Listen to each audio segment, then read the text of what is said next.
프랑스의 CMA-CGM이 LNG 이중연료 추진 초대형 건선을 중국에 최종 발주한 것으로 전해졌습니다. 그런데 마크롱 대통령의 프랑스가 이러한 행동을 하는 것은 적지 않은 논란이 되고 있는 상황입니다. 특히 중국의 해양 패권 유업이 심해져 한국의 조선업 역할이 커져가는 가운데 프랑스 행동이 뜻밖이라는 주장이 나오는데 왜 그러한지 살펴보겠습니다. 한미 정상회담 이후 한국의 대처가 영국 BBC 뉴스로부터 극찬을 받은 가운데 유럽의 돌발 행동이 나왔습니다. 특히 이 가운데 트럼프 대통령의 마가 정책을 표방한 한국의 마스가 조선업 정책은 더욱더 트럼프를 부드럽게 했는데요. 다른 것은 몰라도 미국이 가장 가렵고 약한 부분이 조선업이기에 한국을 적극 활용하려 한 것입니다. 그런데 이 가운데 프랑스에서는 트럼프 대통령에 대해서 대놓고 뒤통수를 친 상황이 발생한 것입니다. 특히 트럼프에게 찍힌 유럽의 프랑스가 결국 중국 컨테이너선을 선택했다는 소식이 나오며 긴장감을 감돌게 한 겁니다. 물론 프랑스가 한국의 컨테이너선을 거절한 것은 직접적으로 미국과 큰 관계가 없는 것으로 보이긴 합니다만 미국이 내놓은 정책을 보면 현재 유럽에서 중국 선박을 살 만한 상황이 아님에도 돌발 행동을 했다는 겁니다. 트럼프 정부는 대놓고 중국 선박에 대해서 입항료를 추가 부과하겠다며 으름장을 놓았고 해상 패권을 경계했으며 이것이 관세 전쟁의 좋은 흐름으로 연결될 수가 없는 것임을 잘 알고 있는 상황이었죠. 특히 최근 스위스의 MSC가 중국의 20척 컨테이너선을 발수했는데 스위스의 관세 폭탄이 떨어진 것도 괜한 우려를 낳았습니다. 따라서 유럽에서는 중국 해상 패권을 강화시켜주는 중국 선박을 쉽게 구매하기가 다소 꺼려지는 게 사실이었는데요. 그러나 프랑스 최대의 운사인 CMA-CGM은 4조 원 규모의 초대형 LNG 이중연료 컨테이너선 12척 발주를 추진했는데 최종 결과는 놀라웠습니다. 프랑스 CMA-CGM은 결국 중국 국영달엔 조선서 DSRC의 컨테이너선 발주를 결정했습니다. 무려 21억 달러 규모 하나로 약 2조 9천억 원에 달하는 계약이었습니다.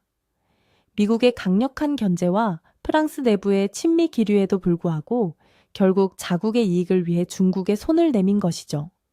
하지만 일각에서는 프랑스의 이런 돌발 행동은 결국 중국 해양 패권을 강화시켜 미국의 심기를 건드릴 수도 있고 안 그래도 미국이 유럽에서 손을 떼려는 상황에 갈등을 더욱 심화시킨다는 말이 나오고 있는데요. 실제 유럽에서는 이렇다 할 미국을 상대할 대책이 없기 때문에 당분간은 미국과 합을 맞춰야 하기 때문입니다. 게다가 선박으로서도 중국산 컨테이너를 고른 것은 돈을 아끼려다 큰 낭패를 볼 수 있다는 지적이 나오고 있습니다. 특히 프랑스의 경우에는 한국과 LNG 운반선 협업을 하는 국가임에도 중국을 고른 것은 실수라는 것인데요. 프랑스는 한국의 조선업 때문에 가장 쏠쏠한 로열티를 받고 있는 국가 중 하나입니다. 이에 따라 상도덕상이라도 한국의 선박을 발주하여야 함이 마땅하다는 의견이 나옵니다만 그럼에도 불구하고 프랑스에서는 보란듯이 중국의 대형 발주를 내려 논란이 되었습니다. 이는 4조 원 규모인데 공교롭게도 프랑스가 한국에서 벌어간 LNG 화물창, 로열티 금액과도 거의 일치합니다. 한국 조선업계는 LNG 화물창 기술을 가지고 있는 프랑스의 GTT, 지금까지 4에서 5조 원가량을 헌납했습니다. 세계 LNG 대형 운반선 수주를 휩쓸던 한국의 빅3가 한 척을 건조할 때마다 프랑스 GTT에 100억 원의 로열티를 지불해왔다는 건 한국 조선업계에 해결해야 할 숙제나 다름없습니다. 그런데 그럼에도 불구하고 프랑스 마크롱 대통령은 중국과 밀월 관계를 가져가는 모습이 연출되었습니다. 하지만 이렇게 중국의 대량으로 컨테이너선을 발주한 프랑스에 분명한 문제가 제기되고 있는 상황인데요.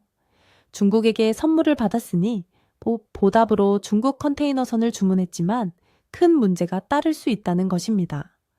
그리고 16대나 중국에 몰아주었는데 이것이 결국 프랑스의 큰 발목을 잡을 수 있다는데요. 이것은 미국과도 연결된 문제이기 때문에 프랑스는 엄청난 손해를 보게 된다는 의견도 나옵니다. 납품기한, 미국의 제재, 그리고 최근 중국 컨테이너선과 선박의 잇따른 사고 소식을 순서대로 살펴봐야 하는데요.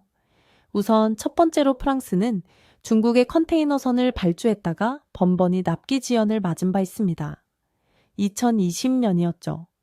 당시 조선업계의 큰 뉴스는 프랑스가 LNG 추진 컨사넌을 발주했다가 크게 지연된 것이었습니다. 한국 컨테이너선은 자신들보다 8개월이나 늦게 수주받았지만 오히려 중국보다 빠르게 컨테이너선을 고객에 인도했으나 프랑스는 중국에서 아직도 배가 건조되지 않아서 발만 동동 구르고 있는 상황이 펼쳐진 것입니다. 프랑스의 CMA-CGM은 2017년 8월에 중국에 발주를 했으나 만기 후 9개월째에도 소식이 없었던 것이죠. 따라서 프랑스는 누구보다도 고질적인 중국 선박의 납기 지연 문제를 알고 있는 국가입니다만 정치적인 결정으로 인해서 한국을 제외하고 중국에 올인한 안타까운 모습을 보여준 것입니다. 이러한 납기 지연은 중국의 빈번한 문제이기도 하며 결정적으로 LNG 추진선의 퀄리티가 문제가 되죠. 실제 앞으로 문제는 미국의 반도체 제재로 인해 중국이 첨단 반도체를 받지 못한다는 것입니다. 반도체와 선박이 무슨 상관이 있겠느냐 하겠습니다만 앞으로는 스마트 친환경 선박이 대세가 됩니다. 각종 환경 규제를 준수해야 하며 여러 가지 항구압 장치 등이 최첨단으로 세팅된 선박이 대세를 이루게 되는데 이에 한국은 IMO 규격에 맞는 친환경 선박과 각종 첨단 기능을 탑재한 선박을 납품하고 있는 추세입니다. 그런데 미국의 제재로 인해서 반도체 제한이 생기면 다양한 최신 기능이 선박에 탑재될 수가 없습니다. 몇 년 뒤 프랑스는 한국 선박에 비해서 크게 첨단 기능이 뒤떨어진 선박을 인도받게 될 가능성이 높습니다. 물론 한국의 도크가 3년간이나 거의 풀로 예약되어 있어 중국보다 인도가 늦어질 수 있다는 점이 있긴 하지만 업계에서는 결정적으로 최근 중국 조선수의 문제가 오히려 대량화와 부실화에 있다고 지적합니다. 한국의 밀린 물량을 중국에서 전부 소화하려다 보니 대량의 조선소에서 부실하게 건조될 수 있다는 겁니다. 실제 최근의 싱가포르 화물선 사고는 중국이 선박의 품질에 대해서 의심할 수밖에 없는 상황이었는데요. 이코노미 넥스트 등 스리랑카 언론과 외신에 따르면 인도 서부 하지라를 출항, 스리랑카 콜롬보를 거쳐 스리랑카로 향하던 컨테이너선 MV 익스프레스 펄의 선원들이 전날 스리랑카 서부 해역에서 현지 해군 등에 의해 구조됐습니다. MV 익스프레스 펄호는 싱가포르 선적의 선박으로 첼사 앞에 86개의 컨테이너를 실은 상태였습니다. 이 화물에는 질산 25톤 등 화학제품과 화장품도 포함된 것으로 알려졌습니다. 이후 해군 선박 등이 투입돼 진화해 나가던 상태로 알려졌으나 전날 내부 폭발 등이 발생하면서 불길이 걷잡을 수 없는 상태가 됐습니다. 아무래도 질산 등이 포함되어 더욱 사태가 악화된 것으로 보입니다. 이에 해군 선박과 공군 헬기 등은 곧바로 선원들을 긴급 구조한 상황이 펼쳐졌습니다. 인도도 해양경비대 선박과 항공기 등을 파견해 화재 진화와 기름 유출 방지 등 수습 작업 지원에 나섰고 네덜란드와 벨기에에서 온 전문가들도 화재 선박의 상태를 점검 중인 것으로 알려졌습니다. 그런데 이 배의 불이 쉽게 꺼지지 않는 상황이 지속적으로 전개된 것입니다. 뉴스퍼스트 등 스리랑카 언론과 외신에 따르면 불이 나고 일주일이 지나도 불이 꺼지지 않았던 것입니다. 여러 대의 선박이 둘러싸 해당 컨테이너선에 물대포를 쏘고 있고 헬기 등은 공중에서 연소 억제제를 뿌렸습니다. 여기서 그럼 이 배에서 왜 화재가 발생했는가에 대한 궁금증이 생기는데요. 현지 언론 뉴스퍼스트에 따르면 화재 원인은 아직 정확하게 밝혀지지 않았는데 다만 뉴스퍼스트는 선사 측 관계자를 이용해 MV 엑스프레소 퍼로가 인도 서부 아라비아해를 지날 때 일부 화학물질의 포장 부실로 유출이 발생했다는 점을 선원이 발견했다고 보도했습니다. 선원들은 이후 인근 인도와 카타르의 항구에 해당 화물의 하역을 요청했지만 거절당했던 것입니다. 본래 이러한 화학물질을 항구에 쌓아둘 수는 없습니다. 자칫 큰 위험으로 발전할 수 있기 때문인데요. 작년 8월 레바논 베이루트의 질산 암모늄 폭발 사건도 화학물질 창고에서 발생한 것이라서 여러 나라에서 거부를 했으며 결국엔 선박에서 위험 물질의 화재가 발생했던 것으로 보이고 있습니다. 하지만 중국 컨테이너선도 화재 발생 시 조기에 발견하고 대체할 만한 장치가 없었던 것으로 보입니다. 애초에 선박에서는 화재 위험을 감지하면서 적절한 대처가 가능한 시스템이 지원되어야 하는 것이지만 중국 선박에는 이와 관련한 방지 시스템도 없었고 또한 내구성도 다소 의문이 제기된 것으로 보입니다.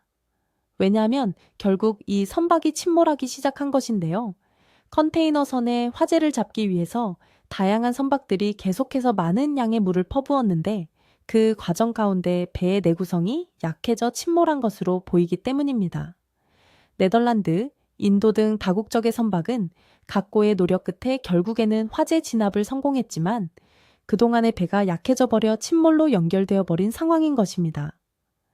결국 침몰하는 과정에 컨테이너선 내부에 있던 각종 물질과 플라스틱이 계속 유출되는 상황이 나왔고 배에 실려 있는 연료가 바다에 유출되면서 스리랑카의 해변도 크게 오염되기 시작한 것입니다.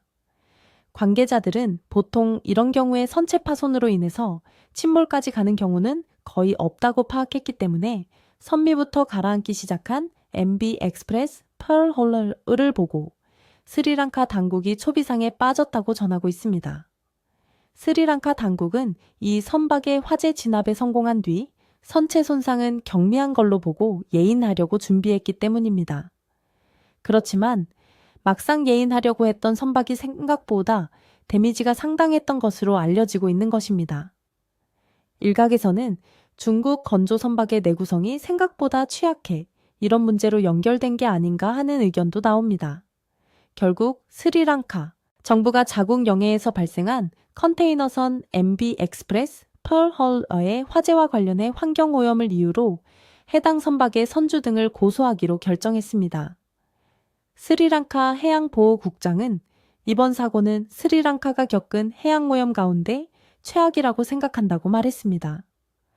그는 화재가 계속되면서 많은 컨테이너가 바다로 떨어졌고 탓도 컨테이너에 실렸던 플라스틱 알갱이 여러 톤도 바다로 쏟아져 인근 해변에는 타다 남은 컨테이너 잔해와 엄청난 양의 플라스틱 알갱이가 밀려든 것으로 알려졌습니다.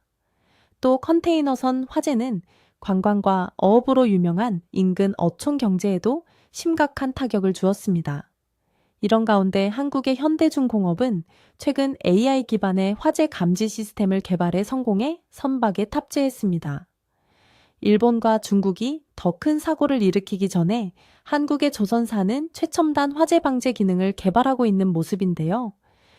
이 시스템은 인공지능이 선박 내 화재를 감시하는 영상 분석 기반 안전 솔루션이기도 합니다. 인공지능이 엔진룸 등 선박 기계 구역에 설치된 20여 대 폐쇄해로 CCTV 영상과 화재 빅데이터를 분석해 화재 초기 단계에서부터 VC와 연기 등을 포착할 수 있습니다. 현대중공업 그룹은 향후 선박 전체로 확대 적용해 안전 관리를 강화해야 나갈 예정입니다.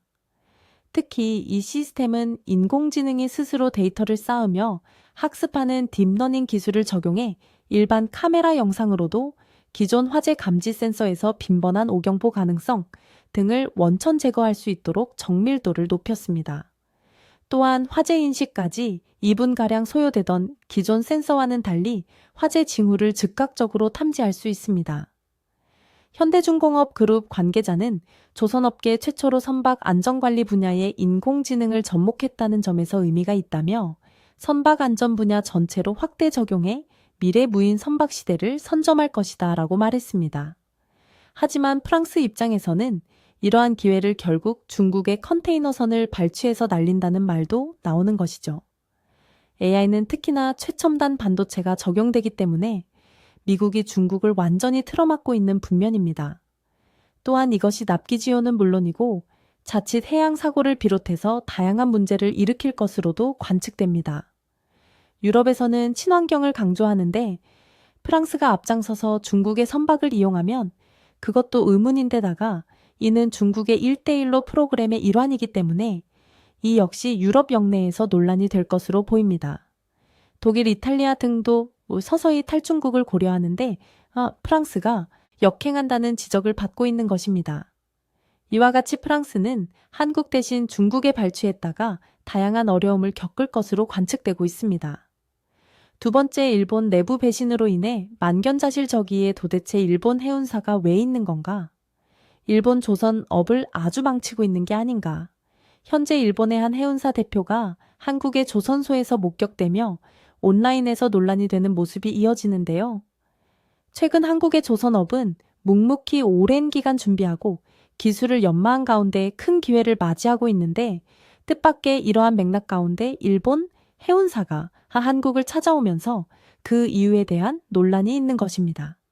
현재 한국이 어떠한 기회를 맞고 있으며 또한 일본의 해운사는 왜 나타났는지 궁금해지는 상황입니다. 특히 천연가스를 많이 생산하는 카타르를 비롯한 자원부국들도 관련 움직임이 매우 바빠진 상황인데요. 따라서 그 와중에 LNG를 실어 나르는 중요한 수단인 LNG 운반선이 더욱더 필요성이 매우 커진 상황입니다. 하지만 이것이 뜻밖의 한국에는 더욱 큰 기회가 되면서 LNG선 수주가 이어지는 모습이 포착되고 있는데요. 이 가운데 LNG선 발주 신기록이 세워지면서 한국에는 그야말로 잭팟까지 터진 상황입니다. 카타르의 100여 척이 넘는 건조 슬롯 계약을 그야말로 한국의 선사들이 줄줄이 체결하는 모습인 것입니다. 하지만 이런 친환경 선박과 더불어 한국의 중간급 조선소 역시 흠세 공략으로 수주를 이어가고 있습니다. HJ중공업은 LNG 추진 컨테이너 선박 2척을 수주해 약 2,200원의 실적을 올리는 모습입니다. 이처럼 한국조선업의 LNG 선박과 LNG 연료 추진선에 잇따른 잭팟이 터지자 주변국은 그저 부럽다는 반응인데, 문제는 일본에서 이러한 상황 가운데 논란이 되는 움직임을 포착하면서 주목을 끌고 있는 것입니다. 일본은 사실상 초대형 LNG 선박을 제작할 만한 도크도 없어 한국의 성공을 보며 발만 동동 구르고 있는데, 한때 전 세계 조선업 1위를 호령하던 기사는 없고 이제 한국을 쫓기 위해 중국과 합작하며 절치부심 중인데요. 중국 최대 민영 조선사 양지장 조선과 일본의 미쓰이는 멤브레인 탱크 기술을 확보하려고 애쓰고 있습니다. 또한 가와사키 중공업과 중국 해운사 코스코 등도 기술 합작을 통해 LNG 선박 제작을 서두르고 있습니다. 이들은 일본의 기술과 중국의 규모, 인건비 등을 결합해 빠르게 한국을 타도한다는 목적인 것입니다. 자기들 각각이 하기에는 너무나 프로젝트가 크고 기술과 인건비 문제로 인해 합작을 한 것인데요. 일본에서는 중국의 기술 유출 등 그야말로 울며 겨자 먹기로 합작하지만 현재로서는 방법이 없다는 것입니다. 하지만 선주들은 당분간은 한국 LNG선에 올인할 수밖에 없다는 것이 관계자들의 설명입니다. 기술 격차도 크고 대당 가격이 매우 비싼 초고부 가가치 선박이라서 가격보다 품질이 우선된다는 것입니다. 하지만 그런데 이 와중에 두동강 컨테이너선으로 알려진 일본의 MOL 미쓰이에서 한국을 찾았는데요. 대우조선해양은 친환경 액화천연가스 LNG 처리 기술과 스마트십 솔루션에 대한 시연회를 지난 15일 경남 거적포 조선선의 에너지 시스템 실험센터에서 진행했다고 입산을 밝혔습니다. 행사에는 그리스 마란가스, 노르웨이 프론트라인, 독일 파팡로이 등 그야말로 큰 손 선주들이 모였습니다. 그리스 같은 경우는 대우조선해양에 오랫동안 주문을 해온 거대 선주라 해당 행사를 참여해왔고, 이번에 대우가 자체 개발한 LNG 재액화 시스템의 NRS 성능을 선보이자 이를 참관하러 방문한 것입니다. NRS는 LNG 운반선의 운영 효율을 높이는 핵심 장비로 질소를 냉매로 활용해 운항 중에 자연 증발하는 천연가스를 모아 다시 액체로 바꿔 저장하는 최신 기술입니다. 이러한 기술을 선보이는 것은 LNG 운반선이나 LNG 추진 선박에 적용되는 기술들이 앞으로 친환경 조건들을 만족해야 하며 신뢰할 수 있는 한국의 조선사들이 이를 입증하기 위함인 것입니다.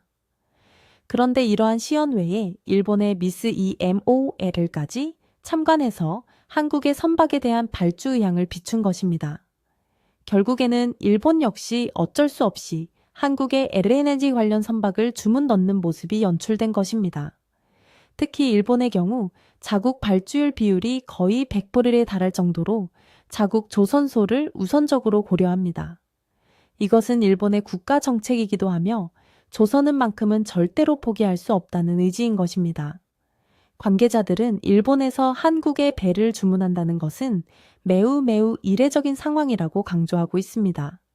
하지만 일본도 해운업을 지속하고 국제 친환경 기준 등을 맞춘 고도의 기술이 적용된 배를 찾다 보니 어쩔 수 없다며 한국의 독보적 분야인 액화 천연가스 운반선에서 특히 이런 경향이 두드러지고 있다고 분석하고 있습니다. 실제 작년에 한국은 일본으로부터 11척의 선박을 수주했고 LNG선 5척, LNG 운반선 2척 등이 포함됐습니다. 관계자들은 조선업은 기간 산업이기 때문에 특히나 경쟁국에 주문하는 경우가 절대 없다는 것을 알아야 한다며 일본과 중국이 어떻게든 한국을 잡아보려고 현재 몸부림을 치게 한국도 주의하는 상황이지만 아직은 워낙 격차가 크게 이번 국제 글로벌 위기로 한국이 확실한 1위 굳히기에 들어가야 한다고 강조합니다. 앞으로 조선업 1위를 굳히기 위해서 인재 발굴, 채용과 관련 산업 발전을 위한 기술 개발에 더 힘써야 할 것입니다.